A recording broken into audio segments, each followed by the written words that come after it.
बाळा, जर आज तुझ्या मनात एकच प्रश्न आहे ना, आता पुढे काय, तर हा संदेश शेवटपर्यंत ऐक. कधीकधी खूप प्रयत्न करूनही काहीच आपल्या मनासारखं घडत नाही.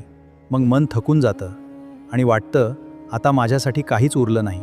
पण लक्षात ठेव बाळा, आज तू जिथे उभा आहेस ना, तिथपर्यंत तू एकट्याने आलेला नाहीस. कितीतरी वेळा तुला वाटलं होतं आता सगळं संपलं, पण प्रत्येक वेळी मी तुझा हात धरून तुला पुढे आणलं.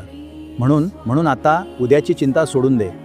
आणि जेव्हा कधी तुला वाटेल स्वामी आता माझ्या हातात काहीच नाही, तेव्हा शांतपणे डोळे मिट आणि मनापासून एवढंच म्हण, स्वामी आता जे काही आहे ते तुम्हीच पहा. बस बाळा, एवढा विश्वास ठेव. वेळ लागेल पण सगळं ठीक होईल. माझ्याकडून उशीर होऊ शकतो, पण तुझ्यासाठी चुकीचं कधीच होणार नाही. आणि हो बाळा, तुझ्यासाठी लवकरच एक चांगली बातमी